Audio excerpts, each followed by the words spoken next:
Hello दोस्तों, बहुत बहुत स्वागत है हमारे चैनल में।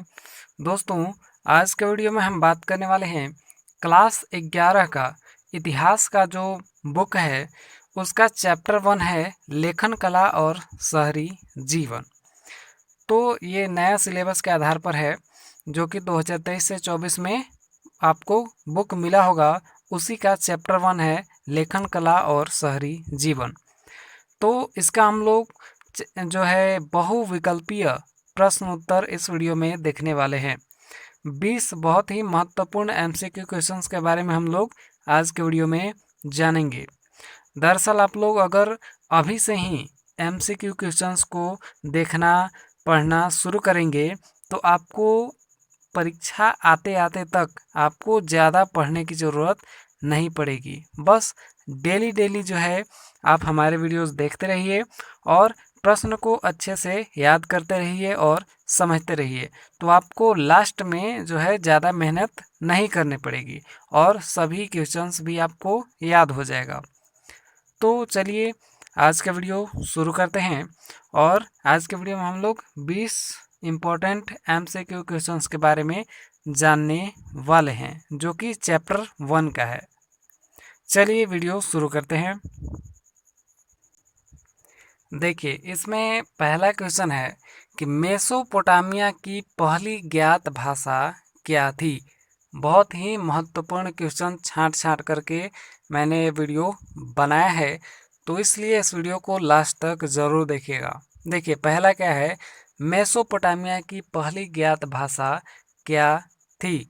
तो पहली जो ज्ञात भाषा थी वो थी सुमेरियन। ठीक है, दूसरा ऑप्शन सही होगा, सुमेरियन। ठीक है, तो सुमेरियन भाषा जो थी वो वहाँ पर पहली बार जो बोली गई भाषा थी।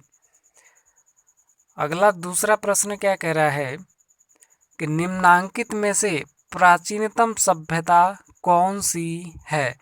तो प्राचीनतम सभ्यता इनमें से कौन सी होगी। ऑप्शन नंबर यहाँ पर चौथा, मेसोपोटामिया। कौन सी, मेसोपोटामिया की सभ्यता इनमें से, ये चारों में से सबसे प्राचीन सभ्यता है। अब चलिए हम लोग आगे पढ़ते हैं। तीसरा प्रश्न ये देखिए, मेसोपोटामिया की आरंभिक सभ्यता कौन सी थी। तो जो मेसोपोटामिया की जो शुरू जो सभ्यता हुई थी, मेसोपोटामिया में जो सभ्यता पाई गई थी वो थी सुमेरियन सभ्यता। कौन सी थी, सुमेरियन सभ्यता। ऑप्शन वाला ये पहला ऑप्शन, ठीक है, सुमेरियन सभ्यता सही हो जाएगा। अब चलिए अगला क्वेश्चन क्या कह रहा है कि मेसोपोटामिया की सभ्यता किस नदी के किनारे विकसित हुई थी। यानी जो मेसोपोटामिया थी वो किस नदी के किनारे विकसित हुई थी। तो आप लोगों ने पढ़ा ही होगा कि मेसोपोटामिया दो शब्दों से मिलकर के बना है, मेसो और पोटामिया। मेसो का मतलब होता है मध्य और जो है पोटामिया का मतलब होता है दो नदियों, यानी कि दो नदियों के मध्य वाले स्थान को मेसोपोटामिया कहा जाता है। तो यानी मेसोपोटामिया कहा गया था उस समय। तो यह किस नदी के किनारे थी, तो दजला और फरात जो है, दजला और फरात नदी के बीच में थी। मेसोपोटामिया कहाँ पर थी, दजला और फरात नदी के बीच में थी, और ये ऑप्शन सही होगा। ठीक है, याद रखिएगा, ये सब बहुत ही इम्पोर्टेंट क्वेश्चन है। अगला है कि मेसोपोटामिया कहाँ था। तो मेसोपोटामिया कहाँ था, तो इसका देखिए सही उत्तर क्या होगा, इराक में। ठीक है, कहाँ पर था, इराक में था। ऑप्शन तीसरा सही होगा। अब चलिए आगे, अगर प्रश्न अच्छा लग रहा है तो लाइक ज़रूर कीजिएगा वीडियो को। अगला छठा प्रश्न क्या कह रहा है कि निम्न में से किस वर्ष दक्षिण मेसोपोटामिया का सबसे प्राचीन मंदिर की स्थापना की गई। यानी कौन से वर्ष में दक्षिण मेसोपोटामिया का सबसे प्राचीन मंदिर की स्थापना हुई थी। तो कब हुई थी, तो 3000 ईसा पूर्व हुई थी। ऑप्शन तीसरा सही होगा, 3000 ईसा पूर्व। अब चलिए अगला दजला और फरात नदियाँ, ये दोनों नदियाँ दजला और फरात ये कहाँ पर गिरती हैं? तो कहाँ पर गिरती हैं? तो फारस की खाड़ी में गिरती हैं। ये तीसरा ऑप्शन सही होगा, ये सही है, फारस की खाड़ी में गिरती हैं। जैसे बहुत सारी नदियाँ हैं जो अरब सागर में गिरती हैं, बंगाल की खाड़ी में गिरती हैं, इसी तरह वो भी गिरती है। अब देखिए 8वां क्या है, निम्नांकित में से किस नगर में वार का शीर्ष मिला है? तो किस नदी में वार का शीर्ष मिला है? तो देखिए इसका सही उत्तर होगा उरुक, यानी किस नगर में? तो उरुक नगर में वार का शीर्ष मिला है, ये सही हो जाएगा। याद रखिएगा, ये सभी क्वेश्चन बहुत इंपॉर्टेंट है। अगला है, बेबीलोन के दक्षिणी क्षेत्र को क्या कहा जाता था? तो बेबीलोन जो था उसके दक्षिणी क्षेत्र को बेबीलोनिया कहा जाता था। ऑप्शन तीसरा सही होगा, बेबीलोनिया कहा जाता था। अगला है 10वां। 10वां क्या कह रहा है, बेबीलोन नगर का प्रमुख देवता कौन था? तो बेबीलोन जो नगर था वहाँ के जो प्रमुख देवता थे वो थे मर्दुक। कौन थे? मर्दुक। ये ऑप्शन पहला सही होगा, मर्दुक। अब चलिए अगला चलते हैं, ऊर। ठीक है, आपने मेसोपोटामिया में ऊर के बारे में जाना होगा। ऊर जो थे वो कौन सा देवता था? ऊर कौन से देवता थे भाई? तो ऊर जो थे वो चंद्र देवता को कहा जाता था। ठीक है, चंद्र देवता को कहा जाता था, ये ऑप्शन सही होगा। अगला चलिए 12वां प्रश्न देखते हैं। 12वां प्रश्न है कि निनिवेह नगर किस सभ्यता में स्थापित था? तो किस सभ्यता में स्थापित था? तो बेबीलोनिया सभ्यता में स्थापित था। बेबीलोनिया क्या था? तो बेबीलोन की दक्षिणी सभ्यता थी। ठीक है, बेबीलोनिया क्या था? बेबीलोन की दक्षिणी सभ्यता, और बेबीलोनिया में ही निनिवेह नगर स्थापित था। अब चलिए आगे बढ़ते हैं 13वां। उरुक के एक प्राचीन शासक का नाम बताएं।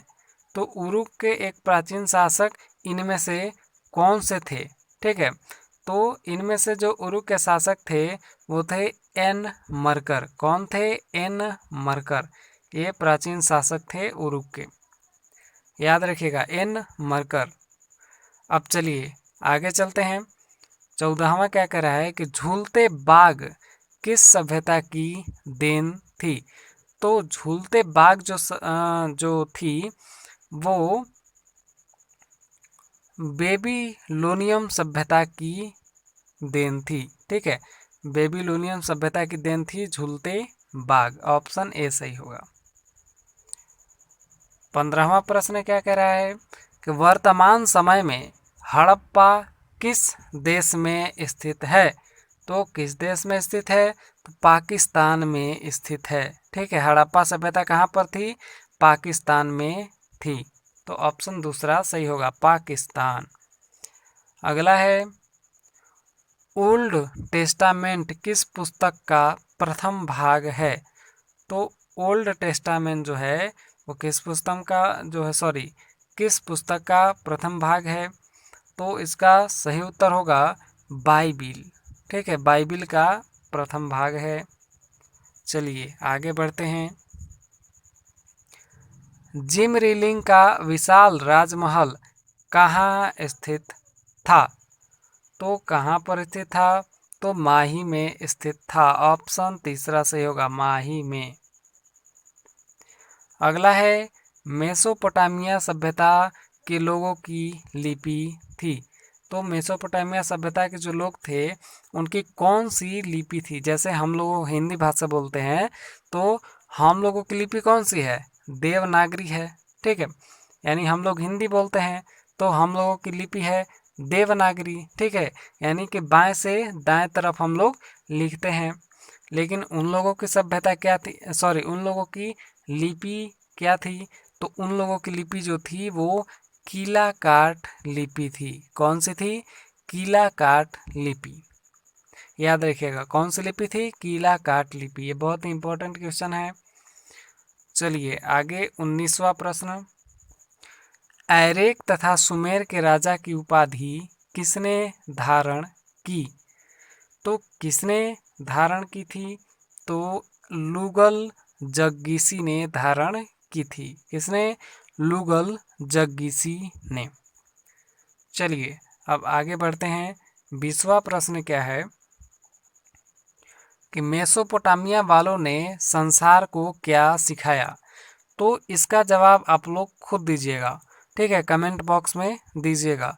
पहला क्या है? चाक का प्रयोग, दूसरा ऑप्शन है आग का प्रयोग, तीसरा ऑप्शन है लिपि का प्रयोग और चौथा ऑप्शन है भाले का प्रयोग। तो इनमें से कौन से ऑप्शन सही होगा? ठीक है, मेसोपोटामिया वालों ने संसार को क्या सिखाया था? तो चलिए, उम्मीद करता हूँ आपको वीडियो बहुत ही अच्छा लगा होगा। चैप्टर 2 का भी वीडियो आपको जल्द ही मिलेगा, इसलिए हमारे चैनल को सब्सक्राइब कर लीजिए। अगर आप 11-12 के स्टूडेंट हैं तो हमारे चैनल को सब्सक्राइब ज़रूर कर लीजिएगा। आपके लिए बहुत ही ज़्यादा हेल्पफुल होगा, बहुत ही सहायक होगा। चलिए मिलते हैं अगले वीडियो में, तब तक के लिए धन्यवाद।